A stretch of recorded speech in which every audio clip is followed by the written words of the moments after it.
we're flying out to Connecticut. We're going to drop water on a target on the ground and see how much the water deviates with respect to the velocity and the direction of the wind. And this is our chance to validate that model to see how accurate it is. We're really excited to integrate the wind deviation model into our latest flights, demonstrating its capability in enhancing the targeting throughout a variety of wind conditions.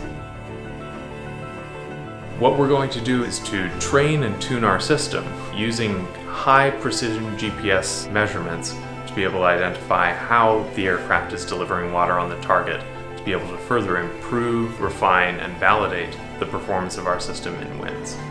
I think I'm ready to deploy the aircraft. Okay. Perfect.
Wind deviation is one part of our broader system to help fire agencies stop wildfires before they grow out of control.